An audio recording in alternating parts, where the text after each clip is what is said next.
Hello, dear viewers. Today, we're going to talk about the life and career of Yagmur Yuksel, who has already become a prominent figure on Turkish television. However, beyond her successful acting work, there are a few recent events in her life that we should discuss today. Yagmur Yuksel is known for keeping the details of her personal life private. She avoids ambiguous situations and scandals, preferring to stay in the background of her professional work. But, as often happens with public figures, gossip and speculation have found their way to her. One such topic that attracted attention was the on-screen couple Dilan and Baran from the series Bloodflowers. Fans began to speculate about a possible romantic relationship between the actors off-screen. However, it is known that Barıs, who played Baran, is married, and there has been no official confirmation of a romance with Yagmur. The actress herself has stated that she has not fallen in love yet and hopes to find a fairy tale love.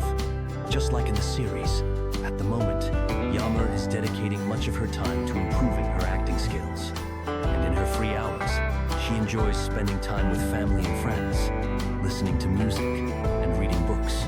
The actress also actively shares moments from her life with her fans through Instagram, where she posts photos with her family, including her mother, father, and sister.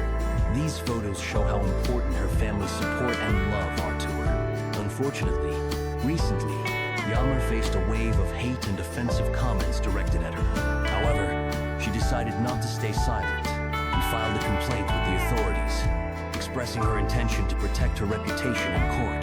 The actress's lawyer stated that several profiles spreading offensive remarks have already been blocked. Following this, Baktas also published a statement saying that he would also protect his rights against those who publish indecent content about him. Thank you for joining us. If you want more news about Yagmur Yuksel and other favorite actors, don't forget to subscribe to the channel. See you soon.